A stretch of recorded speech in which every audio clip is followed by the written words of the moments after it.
Good morning students. आज हम history का ही चैप्टर 4 आगे कंटिन्यू करेंगे। ग्लोबलाइजेशन जो है उसके बारे में हम पढ़ रहे थे, the making of global world. उसके अंदर हम आगे इसको कंटिन्यू करेंगे। कल हम पढ़ रहे थे माइग्रेशन जो होता है इन वर्कर्स का, किस तरीके से हमारे इंडिया से जो ये जाते हैं। हमने अलग अलग जगहों पे पढ़ा कि कैसे वो माइग्रेंट्स जो हैं दूसरे देशों में जो जाते हैं अपने काम की तलाश में, और किस तरीके से जो है ये अपने कल्चरल जो है एक्सचेंज करते हैं, और उसके बाद जो एक नया जो है उसमें चेंजेस आते हैं उनकी कल्चरल थिंग्स में। नेक्स्ट आगे आपके कंटिन्यू करते हैं हम इसको। Most indentured workers stayed on after their contracts ended और return to their new homes after a short spell in India.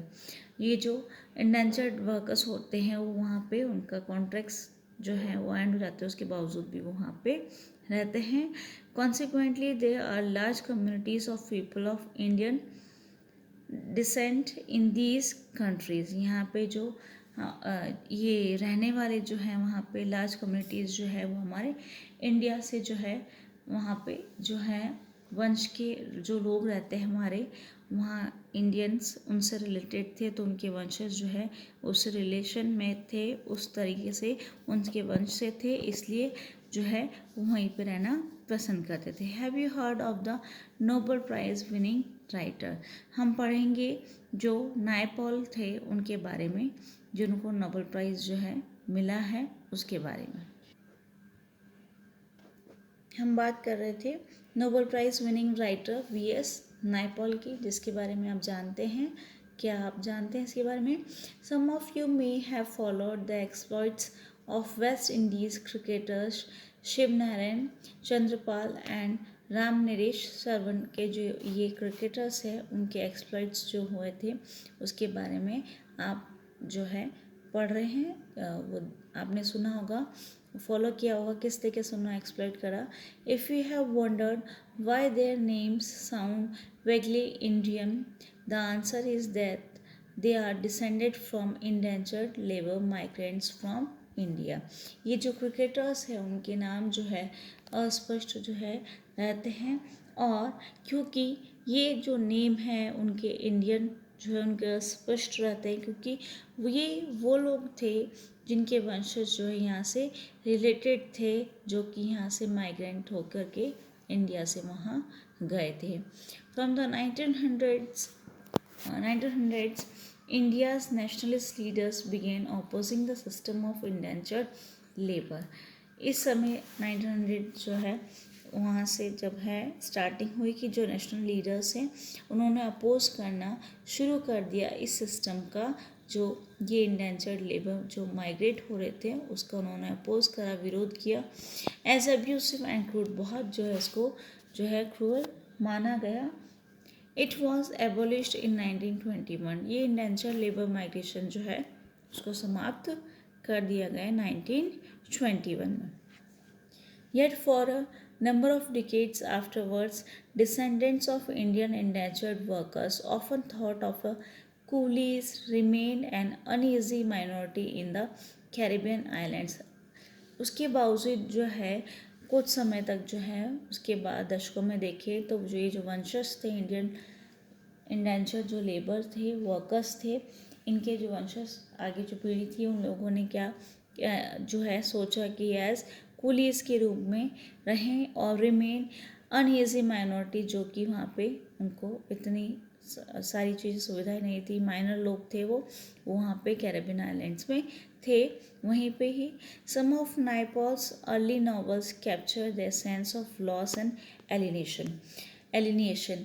Naipaul जो है वीएस नायपॉल, उनके जो नॉवेल्स हैं उसमें इन्होंने कैप्चर करा उन लोगों के बारे में जो उनकी सब कुछ जो ख़त्म हो चुका था और उनको जो अलग रखा गया था, अलग था, उनको माइनर थे वो बहुत कम संख्या में, तो उनको किस तरीके से अलग वो रहते थे उसके बारे में उन्होंने अपने नॉवेल्स में बताया। नेक्स्ट हम पढ़ेंगे इंडियन एंटरप्रेन्योर्स एब्रॉड, कैसे वो आगे जो है बढ़ते हैं, दूसरे देशों तक बाहर तक पहुंचाते हैं आगे बढ़ के। Growing food and other crops for the world market required capital, जो आपके फूड जो है और जो क्रॉप्स जो है आपकी वर्ल्ड मार्केट में जाने के लिए, उसके लिए आपके लिए कैपिटल चाहिए होती है। Large plantations could borrow it from banks and markets, जो बड़े पैमाने से जो प्लांटेशंस होते हैं उससे वो उधार ले सकते हैं बैंक से, मार्केट से। But what about the humble peasant, और जो किसान लोग होते हैं उन लोगों का क्या होगा, उनके बारे में। Enter the Indian banker, do you know of Shikarpuri shops and Nattukottai Chettiars, ये इनकी स्टोरी के बारे में दे रखा है। They were amongst the many groups of bankers and traders who financed export agriculture in Central and Southeast Asia using either their own funds or those borrowed from European banks, जो ये देते थे, finance करते थे export agriculture के लिए central और south east Asia में दोनों, और वो यूज़ करते थे इसके लिए फंड्स जो कि वो बोरो करते थे, जो आप जो है यहाँ से जो खुद के फंड्स या बोरो करते थे यूरोपियन बैंक से।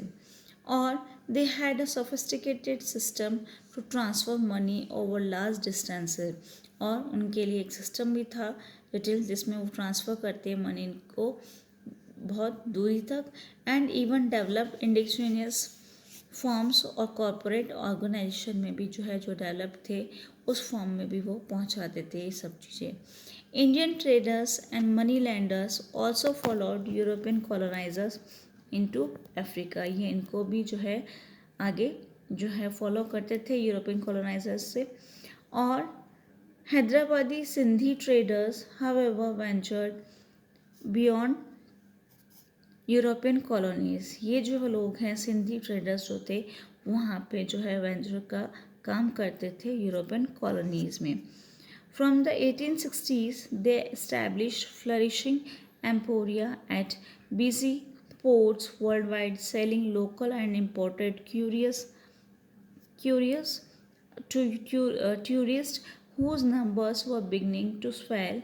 Then thanks to the development of safe and comfortable passenger vessels, अब जो है यहाँ पे ये जो सिंधी लोग हैं वो जो यहाँ पे पोर्ट्स वगैरह हैं वहाँ पे ये सेल करते हैं और उनका जो है और ज़्यादा जो है कंफर्टेबल जो होने लगा और डेवलपमेंट हुआ उनका, और ये आगे बढ़ने लगा, फलने फूलने लगा उनका ये सारा सब चीज़ें, आगे बढ़ के उन्होंने ये सब चीज़ें बढ़ाई और डेवलपमेंट करना शुरू करा। Indian trade colonialism and the global system, किस तरीके से हमारे यहाँ पे व्यापार जो हुआ और कॉलोनीज सेटअप हुई और ग्लोबल सिस्टम कैसे हुआ उसके बारे में हम इसमें पढ़ेंगे। Historically fine cottons produced in India were exported to Europe, हमारे यहाँ का जो फाइन कॉटन था वो प्रोड्यूस होता था और वो अच्छी क्वालिटी का था और वो एक्सपोर्ट होता था यूरोप में। With industrialisation British cotton manufacture began to expand, जैसे जैसे आपकी इंडस्ट्रियलाइजेशन होने लगा, इंडस्ट्री सेटअप होने लगी, आपके कॉटन मैन्युफैक्चर जो है और ज़्यादा बढ़ने लगे, और industrialist pressurised the government to restrict cotton imports and protect local industries. तो जैसे जैसे आपकी इंडस्ट्रीज़ थी बढ़ने लगी तो इंडस्ट्रियलिस्ट जो हैं वो प्रेशराइज करते हैं गवर्नमेंट को कि वो रेस्ट्रिक्शंस लगाए कॉटन इंपोर्ट को और प्रोटेक्ट करें आपकी जो यहाँ की जो लोकल इंडस्ट्रीज़ है उनको बचाए। Tariffs for imposed on cloth imports into Britain, वहाँ पे जो टैरिफ जो है टैक्सेस वगैरह जो है इम्पोज किए गए लगाए गए क्लोथ इम्पोर्ट पे ब्रिटेन में अगर इम्पोर्ट करते हैं तो। Consequently, the inflow of fine Indian cotton began to decline, जिसकी वजह से हमारा जो कॉटन जो है वो कमी आने लगी उसके लिए, ठीक है, फ्लो में रहने के लिए। From the early 19th century British manufacturers also began to seek overseas markets for their cloth. उसके बाद 19th सेंचुरी तक आते आते जो है स्टार्टिंग में ब्रिटिश मैन्युफैक्चरर्स जो हैं जो अपना माल जो है बेचने के लिए समुद्री रास्तों से और आगे जो है मार्केट ढूंढने लगी। Excluded from the markets by tariff barriers, Indian textiles now face stiff competition in other international markets. ये जो टैरिफ बैरियर्स जो थे, बाधाएं जो थी, इन पे रेस्ट्रिक्शंस जो लगाई गई उससे इंडियन टेक्सटाइल को है जो बहुत ज़्यादा जो है कंपटीशन कठिन जो है कंपटीशन झेलना पड़ा इंटरनेशनल मार्केट्स में. If we look at the figure of exports from India, we see a steady decline of the share of cotton textiles from some 30% around 800 to 15% by 1815. 1800 से 1815 तक जो है इन सालों में जो है यहाँ पे जो है कमी आई है हमारे कॉटन टेक्सटाइल्स में, जो कि आपकी 30% से 15% हो चुका है. तो ये डिक्लाइन होता है, कमी आती है. By the 1870s, this proportion had dropped to below 3%. और उसके बाद हम देखें तो 1870s तक आते आते जो है ये प्रोपोर्शन जो है और कम हो जाता है और बिल्कुल जो है कम होकर के बिलो 3% हो जाता है. यानी हमारे जो कॉटन टेक्सटाइल्स वगैरह हैं वो सब ख़त्म होने पे हैं. What then did India export? तो फिर इंडिया क्या एक्सपोर्ट करेगा, ठीक है. The figures again tell a dramatic story. इसमें भी एक स्टोरी है. While exports of manufacturers declined rapidly. जल्दी से जो है आपके तेज़ी से जो है एक्सपोर्ट जो है मैन्युफैक्चर जो भी आप कर रहे हैं उससे एक्सपोर्ट जो है वो तो कम हो गया. Export of raw material increase equally fast. और जितनी ज़्यादा तेज़ी से आपके डिक्लाइन हुआ, कमी आई है आपके जो आपने प्रोडक्ट बनाए हैं उस मैन्युफैक्चरिंग का एक्सपोर्ट करने के लिए आपकी कमी आई, उतनी ज़्यादा तेज़ी से आपके रॉ मटेरियल जो है उसको जो है एक्सपोर्ट करने में इंक्रीजमेंट हुआ, बढ़ोतरी हुई, इतना ही इक्वल वो फास्ट बढ़ोतरी हुई. बिटवीन 1812, इसमें भी हम फैक्ट्स देखेंगे कि कितना बढ़ोतरी हुई. Between 1812 and 1871 the share of raw cotton exports rose. जो रॉ कॉटन जो है कच्चा माल है, कच्चा जो कॉटन एक्सपोर्ट कर रहे हैं वो बढ़ोतरी हो गई आपकी रोज़ फ्रॉम 5% टू 35%. 5% से बढ़कर के 35% तक हुआ.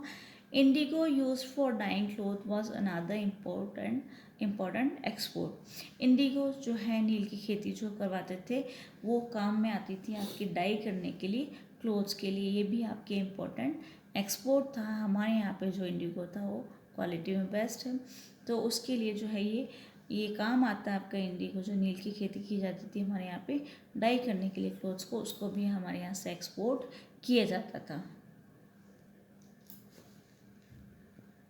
तो देखा आपने किस तरीके से इंडिगो जो है एक्सपोर्ट होता था बहुत दशकों तक, बहुत टाइम पीरियड तक. And as you have read last year opium shipment to China grew rapidly from 1820s to become for a while India's single largest exporter. और यहाँ आपके जो है आपने पढ़ा होगा ओपियम जो अफीम है उसका भी यहाँ से होता था, रैपिडली जो है ये जाता था चाइना, ठीक है. और एक्सपोर्ट था, लार्जेस्ट एक्सपोर्ट करते थे. Britain grew opium in India. Britain जो है यहाँ पे अफीम की खेती करवाता था इंडिया में एंड एक्सपोर्टेड इनटू चाइना. और ये एक्सपोर्ट कहाँ होता था, China. And with the money earn through this sale it finance its tea and other imports from China. यानी उसके लिए पैसा काम आ रहा है, चाइना को वो दे रहा है, जो मनी अर्न कर रहा है वो इस सेल से, तो वो फाइनेंस करता है उसके टी और अदर इम्पोर्ट्स फ्रॉम चाइना से जो आप इम्पोर्ट कर रहे थे आपके ब्रिटिशर्स, ठीक है. Over the 19th century British manufacturers flooded the Indian market. 19th century में ब्रिटिश मैन्युफैक्चरर्स जो है यहाँ पे आने लगे इंडियन मार्केट में. Food grain and raw material exports from India to Britain. जो हमारे यहाँ से फूड ग्रेन और रॉ मटेरियल जो है ब्रिटेन को एक्सपोर्ट किया जाने लगा. And the rest of the world increase. और जो दूसरा और जो वर्ल्ड है वो भी इंक्रीज हुआ. But the value of British exports to India was much higher than the value of British imports from India. जो वैल्यू थी ब्रिटिश एक्सपोर्ट जो करते थे हम इंडिया को वॉज मच हायर. यानी हम कोई चीज़ एक्सपोर्ट कर रहे हैं तो उसकी रेट ज़्यादा हो रही है और वो जो वैल्यू है जो ब्रिटिश से इम्पोर्ट हो रहे हैं फ्रॉम इंडिया उसकी कम हो रही है. तो उससे जो है ये कंपैरिजन था ब्रिटेन और इंडिया के प्रोडक्ट्स में कि उसकी जो रेट ज़्यादा है. Thus Britain had a trade surplus with India. इससे उसको फ़ायदा हुआ. Britain used this surplus to balance its trade deficits with other countries. और इस कमी को वो पूरा करता था दूसरे कंट्रीज़ के साथ. That is with countries from which Britain was importing more than it was selling to. और वो जो कमी पूरा कर रहा था ब्रिटेन, जो कि इम्पोर्ट कर रहा है ज़्यादा, और इट वॉज सेलिंग टू, वो इससे ज़्यादा वो है बेच भी रहा है। This is how a multilateral settlement system works. ये जो मल्टीलेटरल सेटलमेंट था उसने अलग अलग तरीके से जो है लोगों के साथ जो है ऐसा रिलेशन बनाया ताकि वो इम्पोर्ट एक्सपोर्ट जो है बराबर कर सके और उसको बैलेंस बना करके रखे। It allows one country's deficit with another country to be settled by its surplus with a third country. वो जो है एक कंट्री से लेकर के दूसरे कंट्री में भेज करके अपना जो कमी है उसको पूरा करके वो जो है दूसरे कंट्री के साथ जो है ऐसा सेटल कर सकता है जो भी उसके पास सरप्लस है तीसरे कंट्री के साथ में। By helping Britain balance it's deficits, और वह हेल्प कर के ब्रिटेन जो है बैलेंस करता है अपनी खुद की कमी को। India played a crucial role in the late 19th century world economy. India भी जो है अपना एक इम्पॉर्टेंट रोल अदा करता है 19th सेंचुरी के वर्ल्ड इकनॉमी में अपना योगदान देता है। Britain's trade surplus in India also helped pay the so-called home charges। जो आपके कर हैं, जो चार्जेस हैं, उसमें भी आपको देने के लिए जो ब्रिटिश जो ट्रेड था, व्यापार था, वो जो सरप्लस में था इंडिया में जितना भी होता था उसके लिए वो पे कर सकते थे। That included private remittance home by British officials and traders, interest payments on India's external debt and pensions of British officials in India। जो कि यहाँ पे ब्रिटिश ऑफिसर्स जो अलग अलग रूप में वर्क करते थे उनको भी पेंशन्स के रूप में या एक्सटर्नल डेब्ट जो है उनका या पेंशन के रूप में जो है ब्रिटिश ऑफिशियल्स के जो भी यहाँ पे रहते थे इंडिया में उन लोगों को देने के लिए। तो इस तरीके से जो सरप्लस था उसको वो यूटिलाइज करते थे। ये सब जो आपके होम चार्जेस थे उसको देने में इन जो ऑफिसर्स को यहाँ पे जो लोकेट करते थे वो लोग। तो आज हमने पढ़ा कि किस तरीके से जो है हमारा इंडस्ट्रीज़ जो है वो सेटअप थी अच्छी कंडीशन में, लेकिन फिर भी वो जो है कॉलोनियल जो गवर्नमेंट आती है उसकी वजह से हमारा सब कुछ है जो है वो इंडस्ट्रीज़ ख़त्म हो जाती हैं। और किस तरीके से जो है ये ब्रिटेन अपना फ़ायदा उठाता है इंडिया से और दूसरे देशों के साथ जो अपना ट्रेड स्टार्ट करता है, यानी हमारे यहाँ से रॉ मटेरियल लेकर के वो दूसरे देशों तक जो है अपना प्रोडक्ट बेच रहा है। तो इस तरीके से हमने पढ़ा कि कैसे जो वर्ल्ड इकनॉमी में हमारा इंडिया भी अपना कैसे योगदान देता है उसके बारे में हमने पढ़ा, और ब्रिटेन ने किस तरीके से फ़ायदा उठाया उसके बारे में भी हमने पढ़ा।